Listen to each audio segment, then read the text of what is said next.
Well, first, let me start by thanking all of our participants and our friends from VCPH for being here this evening.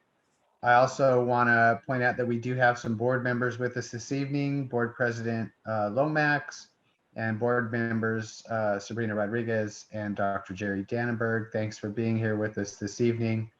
And I just wanted to have a few prefatory remarks by way of explaining that we put this seminar together, webinar together for our employees, opening up to the public who might want to attend as a way of just sharing the latest information. We know that things are changing very rapidly on the ground, and we wanted to have the experts from VCPH come and share with us everything that they know about those changes.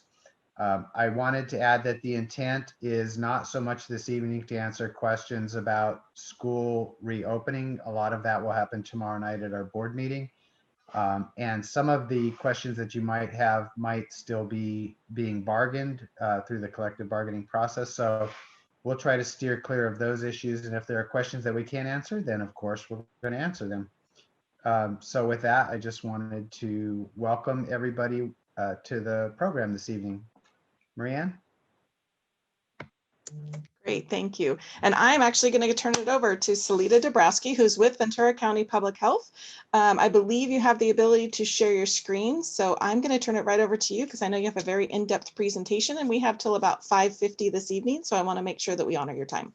Excellent. Thank you so much, Marianne, and thank you so much, Dr. Rice and VUSD board members. We are happy to be here tonight. My name is Salita Dabrowski, and I'm the Infectious Disease Prevention Administrator for Ventura County Public Health. I also have with me tonight Erin Slack. She's one of our lead epidemiologists. And we have Amanda Johnson, who is our Ventura County Office of Education lead. She's a public health nurse that works very closely with VCOE and all over the schools. So I'm going to go ahead and share my screen. We do definitely have a very detailed presentation for you all tonight, and hopefully we'll answer a lot of your questions. All right, so hopefully you can see my screen. Yes, we can. Excellent. So with that, I'm going to actually turn it over to Erin. Erin is going to be sharing our current data and some recent studies that have come out, and then we'll move on from there. So Erin, go ahead. Thank you so much, Salita. Can you hear me okay? Awesome.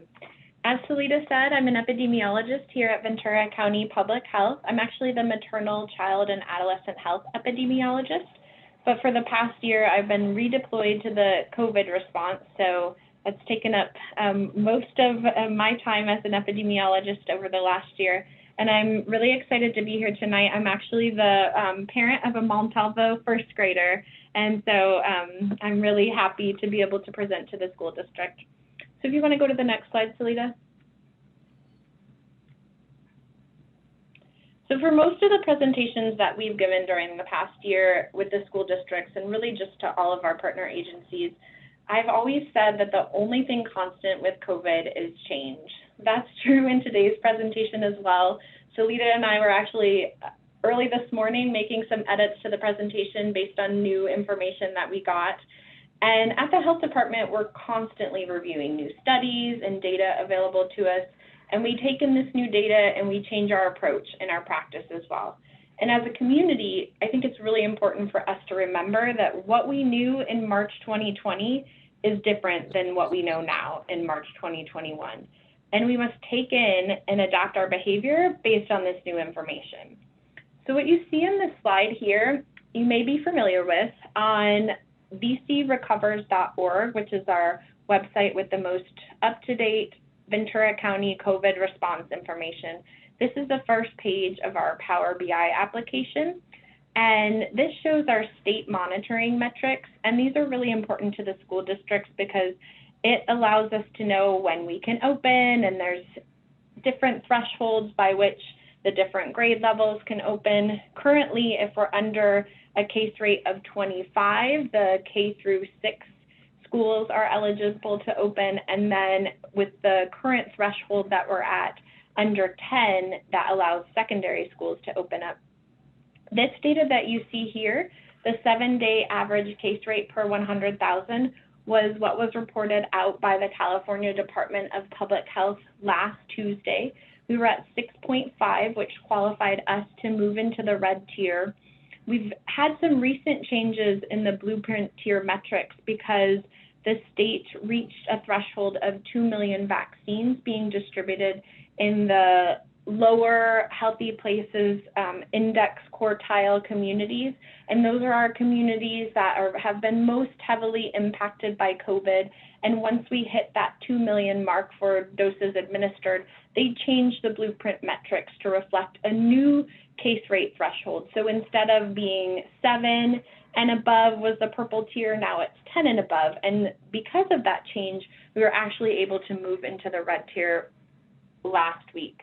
Both our positivity rate and our health equity positivity rate. A positivity rate essentially is the number of positive tests over the total number of tests during a certain time period. Both of these rates are actually qualifying for the orange tier, but because our case rate is still in the red tier, that means that the County of Ventura has to stay in the red tier. For tomorrow, which is the day that the new rates will come out, I will say that we're going to probably come in right around 5.0 for our rate. And when the state reaches 4 million vaccines in the lower healthy places index quartile areas, that means they're going to make a change again to this blueprint metric. And then the case rate for the orange tier will actually be 6 and below. So it's expected that maybe possibly in the next few weeks, the first week in April, we could reach that 4 million threshold for the number of vaccines administered.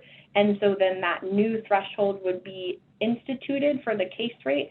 And it's likely that at that point, the County of Ventura would actually move into the orange tier.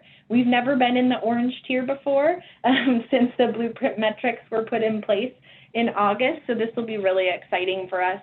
What you see in the original county monitoring measures include our daily testing volume, percent ventilator capacity, our change in COVID-19 hospitalized patients, and then our ICU bed availability.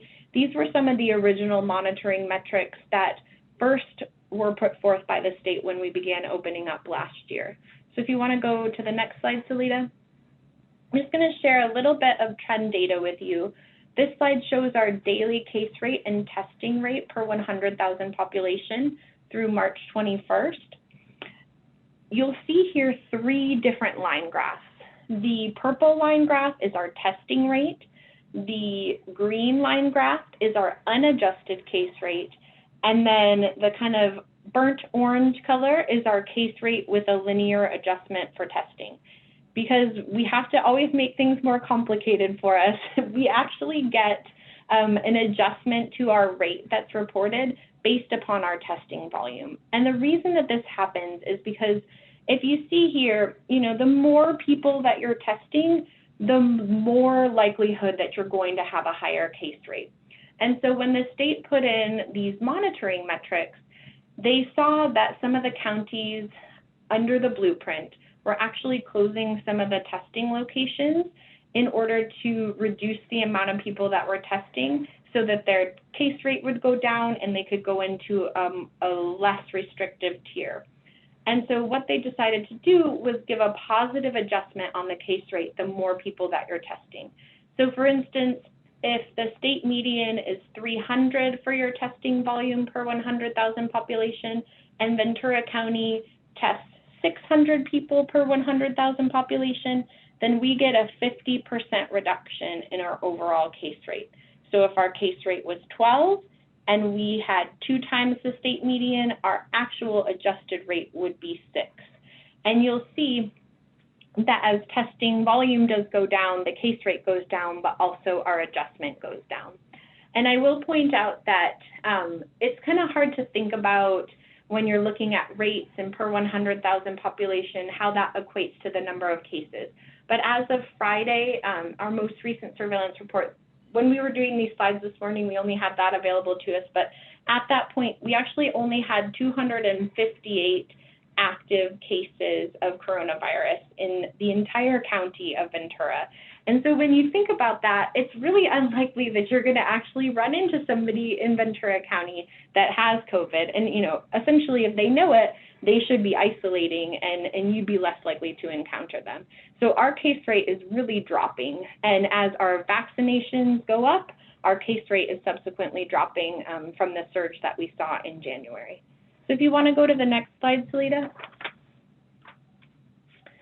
So this is our COVID-19 hospitalizations for Ventura County from November 1st to March 21st.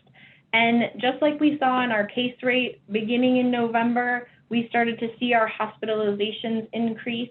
And then we really had the peak just a few weeks after the Christmas holiday.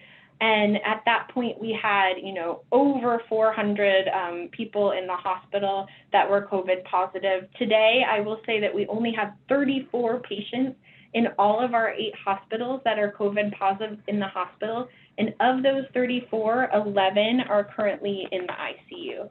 So we continue to see, as our case rates improve, we continue to see improvements in our hospitalizations as well. So if you want to go to the next slide, Salida. This next slide shows our COVID-19 deaths for Ventura County from November to March, and this is based on the data deaths. What happens when someone dies, for instance? The physician that certifies the death certificate has 8 days legally for them to register that death certificate. And if it happens to be a Sunday or a holiday, they get a little bit of extra time. So when we look at death data, it's really a lagging indicator because people tend to get COVID and then they get into the hospital and then they're in the hospital for 3 to 4 weeks and then they end up dying. But then for us, it takes a couple weeks sometimes for us to get notified of the final death certificate being registered. So we really see a little bit of a lag in terms of our deaths just happening after we see an increase in COVID, but also them being reported to us at the health department. But I will say that we're seeing a stark reduction in the number of deaths that are coming in, and our discharges from the hospital are really outweighing our incoming patients to the hospital. And you know, at some point during the peak, we would have between 65 and 70 deaths reported in the previous 2 weeks. And now we're more around the 9 or 10 mark. And so we're really starting to see improvements in our deaths as well, which is great to see. And we're also seeing a reduction in our deaths at long-term care facilities early on in the pandemic and also during the surge, the beginning of the surge. We tended to see a higher percentage of long-term care facility deaths, but because of the fact that we were really gauging our vaccination efforts on that high priority population, now I almost never see a death come from a long-term care facility due to COVID. Obviously, patients, you know, expire from the long-term care facilities on a regular basis just from natural causes and other things, but we have seen our vaccination efforts really making a difference in this population. So if you go to the next slide, Salida, I want to talk a little bit about our COVID cases in Ventura County schools. VCPH investigates all cases in school-age children and school staff and really has been doing so since schools started opening back up in August of 2020. The total cases that have been reported of COVID positive staff, students, and teachers to VCPH is 1,558. We made a change after the new year for school districts to only report to us those students or staff that were actually in person on campus, because we found ourselves getting reports of a lot of students that were distance learning that, you know, obviously they weren't, the school site was not involved in the transmission, also teachers on distance learning. So once we changed that after the new year, we've only had reports of 144 cases as a result of that change. But when we look at on-site transmission in the school environment, we've actually only had 4 total outbreaks during this entire period. And of those outbreaks, there were only 17 cases associated with the outbreaks. And 2 of those 17 were actually a result of household transmission. We had 2 outbreaks at private schools, but one of those outbreaks was likely due to transmission outside of the school because the children that attended the school all were friends with families outside of the school that spent time together. And then we've had 2 outbreaks at public schools. One involved staff on campus when the students were actually not back for in-person instruction and were not on campus. And then another outbreak involved athletics and not classroom transmission.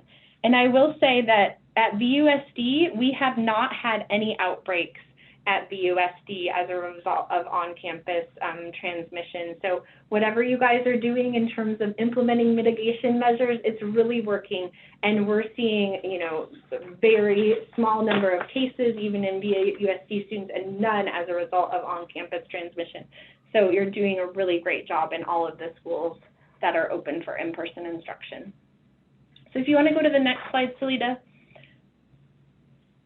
I have a few slides here, and I'm not going to go into detail on each of these slides, but I think probably Marianne will send out the slides maybe to the participants, or we can make them available online. But just to go through some of the studies, there was a recent change that the CDC made in terms of social distancing in the classroom, moving that down from 6 feet to 3 feet. And these are just examples of some of the studies that they were looking at to really think through that change and why it's appropriate in the school environment.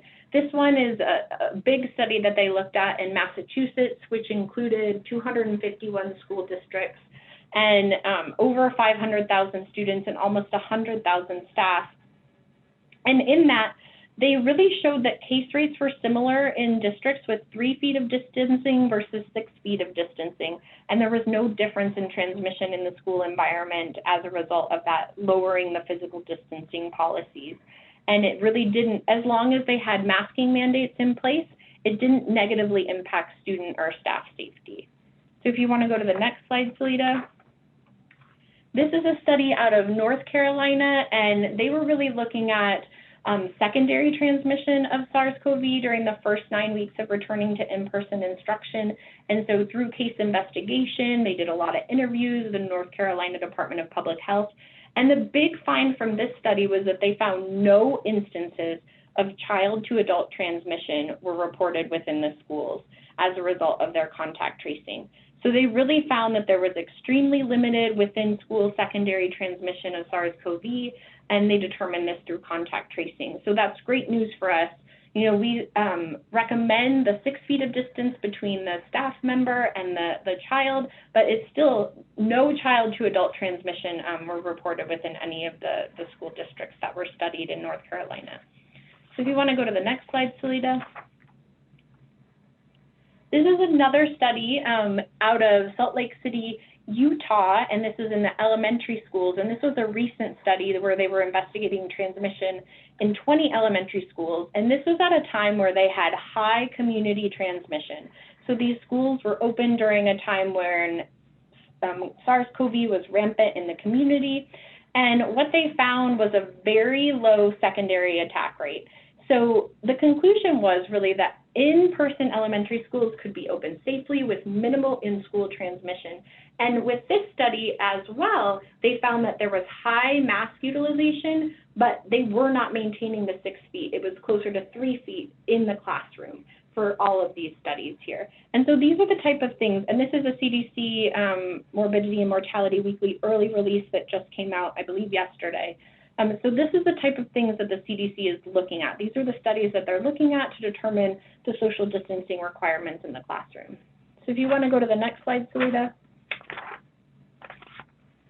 The last study I'll share with you is about transmission in K-12 schools. A lot of the early studies were from elementary schools because they were more likely to be open for in-person instruction. We know there's challenges in the secondary school environment, but this study in Wisconsin actually looked at K-12 schools.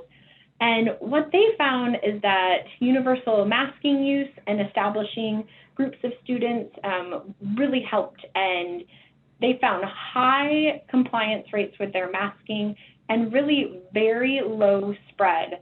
There was high spread in the community and limited in-school spread of COVID-19, even though the students were not maintaining 6 foot of social distance. The staff were, if it was possible, but the students were not. So in this situation, the use of masks in stable cohorts was contributing to the reduced incidence of transmission in the school environment. So that just kind of gives you an idea of some of the studies that the CDC Ventura County Public Health, our California Department of Health look at when we're trying to develop what our guidelines are going to be for the schools in terms of in-person instruction. So with that, I'll go ahead and turn it over to Salita. Great, thank you so much, Erin. All right, so just to talk a little bit about what our guidelines are. So to give you a little bit of background, Ventura County Public Health, we actually started working with VCOE and our private schools back in May of last year. We knew that with schools being out already, that eventually schools were going to go back. And so we wanted to get ahead of things and really work with CDPH, work with all of our school partners to ensure that the return to school would be safe for staff, safe for our kids, and safe for the families in the community. And so working with CDPH with their guidance, we came up with FAQs. So we were getting a lot of questions from the schools. And at one point, we actually had our own guidance, and we have since done away with that because CDPH has updated theirs to include much of what we had in ours. We were a little stricter at times with our schools, but we are now fully in alignment with CDPH guidelines. So just some of the things that the school reopening plans must include, as you probably are all aware, are active and or passive screening of all students and staff. And schools are choosing to do that a little bit differently, just depending on their population size and how they're able to track temperatures and symptoms and things like that. We have a lower temperature threshold than CDPH. We have one of 99.5 as opposed to 100.4. We do require face coverings, again, for all students that are on campus, students and staff. The social distancing, which we've talked a little bit about already, really encouraging the maximizing the use of outdoor space when possible. We are fortunate to live in a beautiful county with beautiful weather, so we can increase our use of outdoor space in some form or fashion. And then disinfection versus routine cleaning. So one thing that is very interesting, we've heard a lot about hand sanitizer, disinfection, allowing time in between students being in a classroom, before the next group comes in. And so one of the things that I do want to point out is CDPH, CDC actually don't encourage routine disinfection. They encourage routine cleaning. So there's actually a difference in that. And so the disinfection piece and all those products that are used, as recommended by the EPA, is for when there is a positive COVID case in a classroom or in an office or in a space on campus. That's when disinfection is recommended.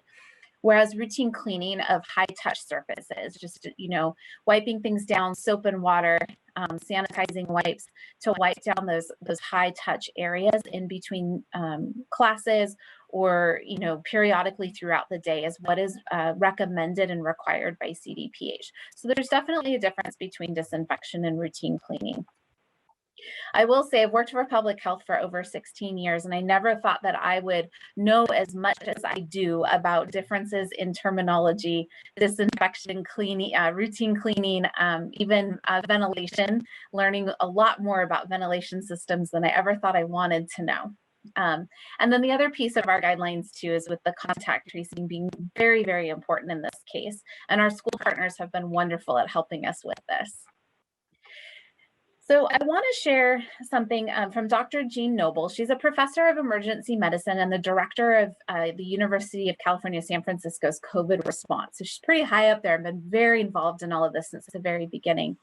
And she had a statement in an EdSource article that she says, while pleased that Newsom is listening to the science, she said, given that some school districts are already noting that they do not intend to revise their hybrid plans based on this policy change, Newsom must not shy away from ordering in-person instruction a full 5 days a week for all of the state's children.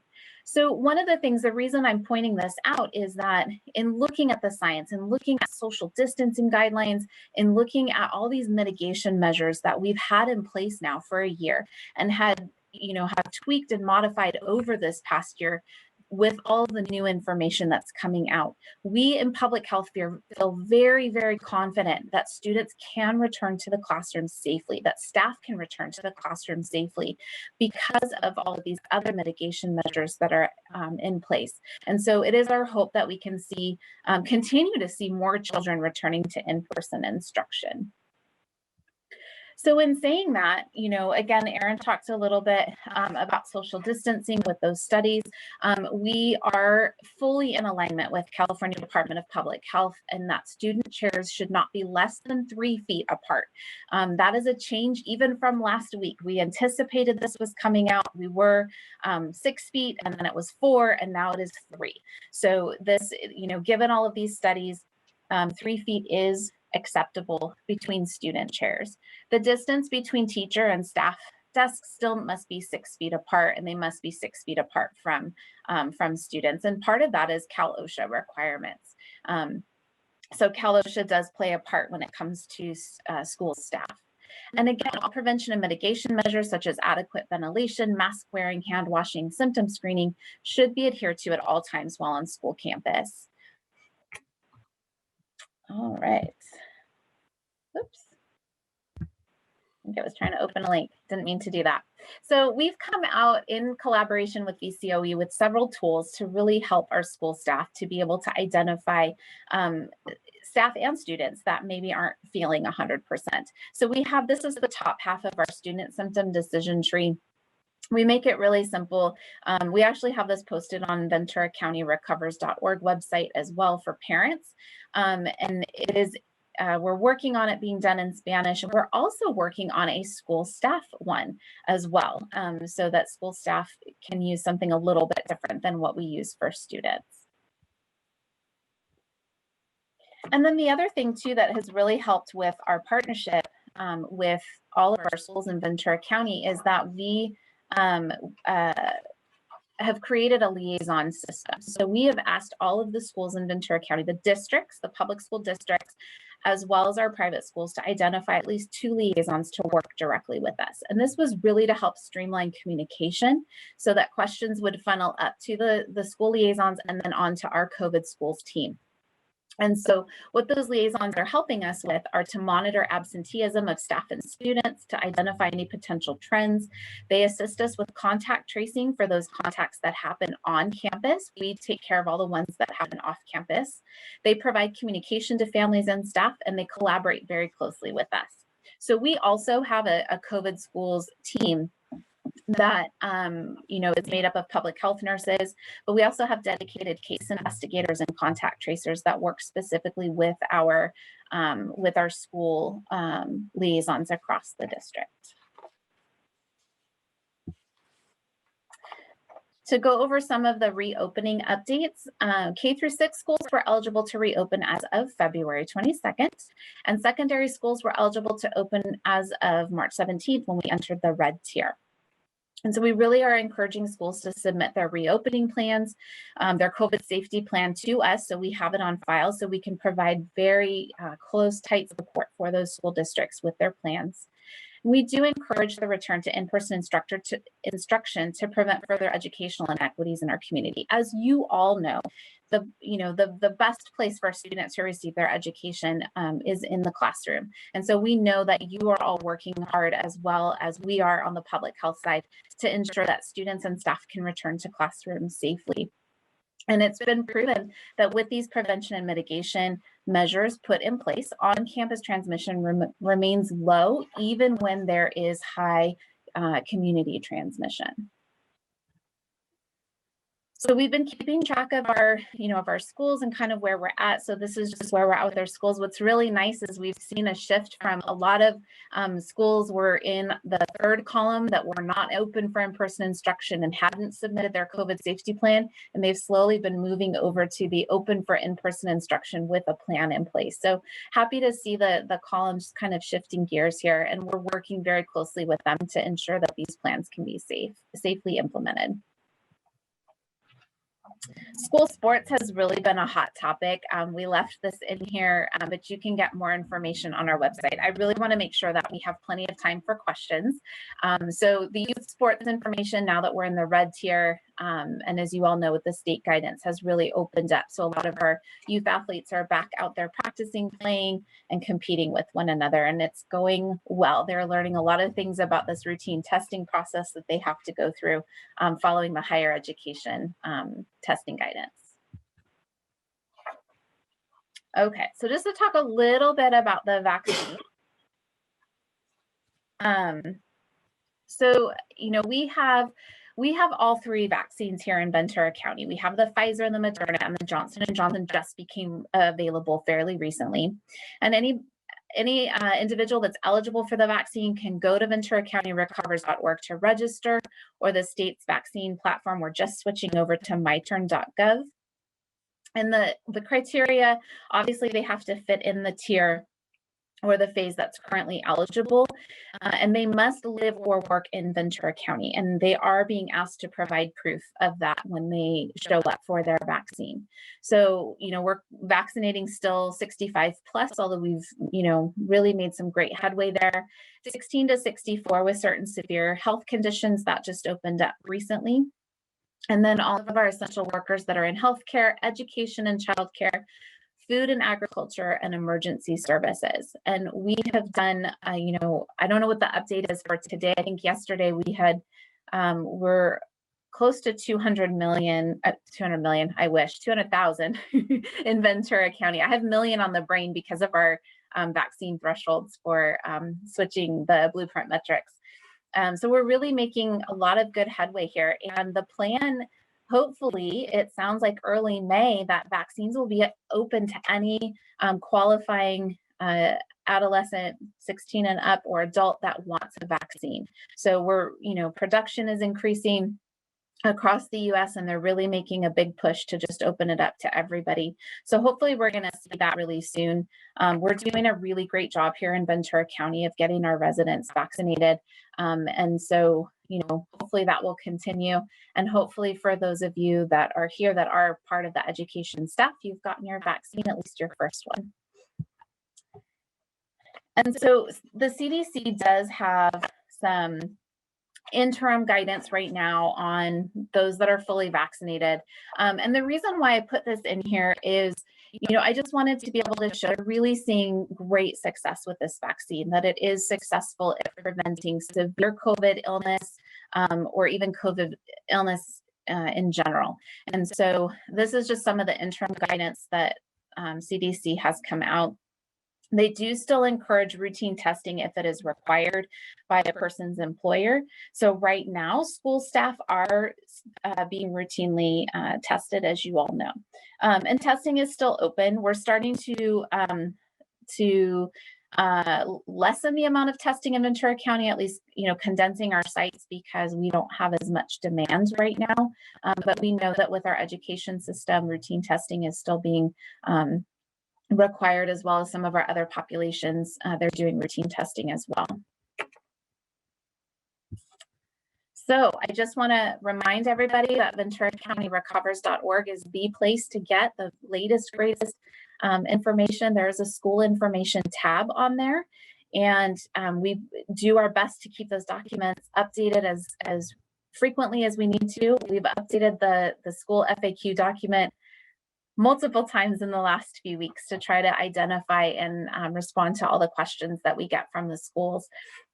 Another great resource is the Safe Schools for All hub. CDPH came out with their own website for schools, and this is not only for school administrators, for school staff, but they have a section for parents as well.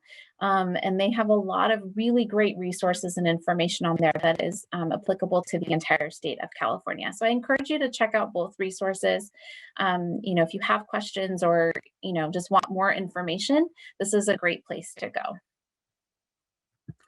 And with that, I will stop sharing my screen.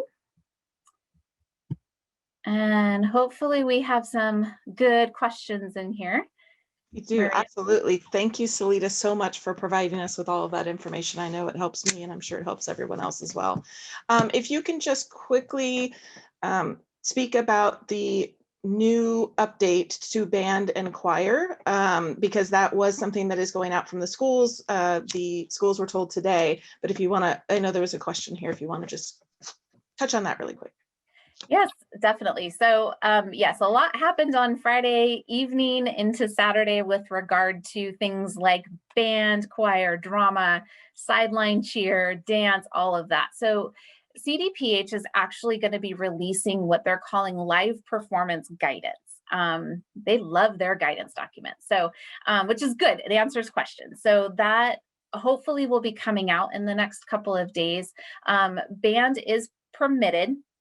There's certain mitigation measures that need to be in place, and it does still need to be outdoors, and there's spacing requirements and masks and things like that. And so, but band and choir is permitted. Things like cheer and dance, those are permissible sports as well, again following the guidance. So our updated sports FAQ should be posted on our Ventura County Recovers.org website tomorrow. We're working on getting that one updated as well. Great. And from one of our employees, do you imagine routine testing will continue next fall of employees, or is there a threshold for vaccination rates to reducing the testing requirements? That's such a great question, and we would like to know the answer too. We don't know. I think it depends on, what level we reach of vaccinated individuals in our county and what our transmission rates look like. The state has some say in routine testing, although they strongly encourage it. Dr. Levin wants to see that continue for now, and then we will reevaluate as our case rates continue to drop and more people are vaccinated. Sorry, couldn't unmute there. If you could talk a little bit, I know this was already answered live, but how do you define an outbreak at a school? That's a great question. An outbreak at a school is defined as 3 or more cases that have what's called an epi-link. It means that we have one case that has spread it to at least 2 other people within the school campus, or really, any setting where everybody is together. So that's what an outbreak is defined as, is 3 or more that are all linked to one another. So in other words, we know that they caught it from one another.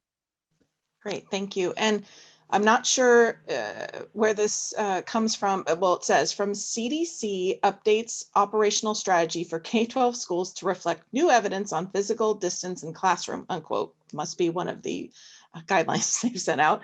It says this about middle and high school. Middle school students and high school students should be at least 6 feet apart in communities where transmission is high if cohorting is not possible. What is considered high transmission, and will the social distancing distance be increased back to 6 feet if it does go high? Great question. So Erin, correct me if I'm wrong, but it would be greater than 10 for community transmission, correct? Is that what they're considering? Hopefully Erin can unmute herself. Sorry, I had my phone on mute and then mute on mute. So this is from the CDC document, so it's a little bit different than our tiered monitoring, but in the California system, the purple threshold, the purple tier is considered a high transmission. We also now have a deep purple. So I think that the California Department of Public Health actually considers the deep purple high transmission. So that would be right now the case rate threshold of 25. And that can likely change over time, as our vaccination efforts increase. I mean, are effective right now. So the number of people that have COVID that give COVID to another person is less than 1. We're at 0.6 right now, so our case rate is really dropping.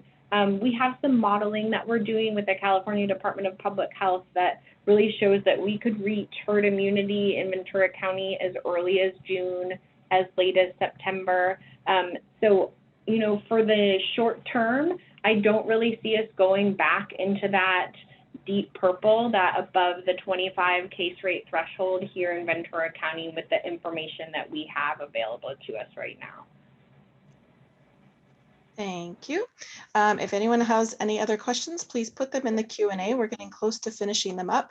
There was one also that was answered, but if we could do that live as well, so everyone benefits from it. The 3-foot distance, is that measured from the center of the desk or the edge of the desk? So it's actually student to students, chair to chair. So it's where the student is sitting in their chair. Now, you might have somebody that's maybe sitting, we kind of assume it would be the center of the desk, wherever that chair is. So it's from student to student is 3 feet. Perfect. And then someone asked about graduations. I just want to let everyone know that we are working with VCPH. We do have someone that is sitting with them on a committee to really discuss what graduations will look like. We have Plan A and hopefully are planning for Plan B. Our Plan A is currently at City Hall to do very similar to what we did last year, kind of a drive-through graduation.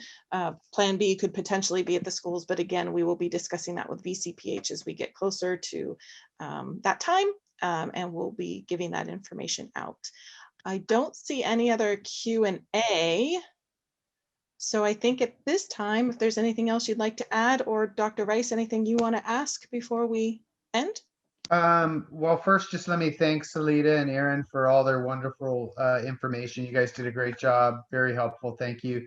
I wanted to go back to the point about the end of year celebrations and just share that the Ventura County Office of Education, under the direction of Emily Mostovoy, who's the Assistant Superintendent for the SELPA, is coordinating a subcommittee made up of representatives from districts that serve high school students in order to facilitate the design of more traditional type graduation ceremonies with appropriate safety measures in place that could be presented to VCPH for review and approval, so that VCPH is not getting barraged by 40 different high school plans for graduation. So we appreciate VCOE's help with that. And our own Mr. Joe Bova is representing VUSD on that panel, who's also working with Dr. Rickard and the principals. I also want to say that the principals, I believe, made clear to Mr. Bova and our folks that they would prefer to have a more traditional on-site type of a graduation if one were able to be approved. So I think that's, as you said, still in process, but that's the very latest information that we have about graduations. Other than that, again, thank you participants for being here. Marianne, I'll turn it back to you to close us out. Well, thank you. And again, VCPH, we can't thank you enough.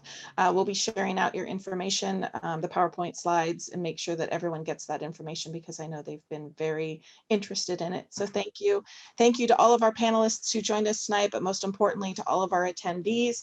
We greatly appreciate all of you being here, and we hope that you have a wonderful evening. For those that are looking for more in-depth answers as to what VUSD will be doing as we move forward, feel free to watch the board meeting tomorrow night. You can look at our Facebook page at the district tomorrow, and we will have the link for you. So enjoy your evening, everybody. Thank you. Thank you. Thank you. Thank you, everybody.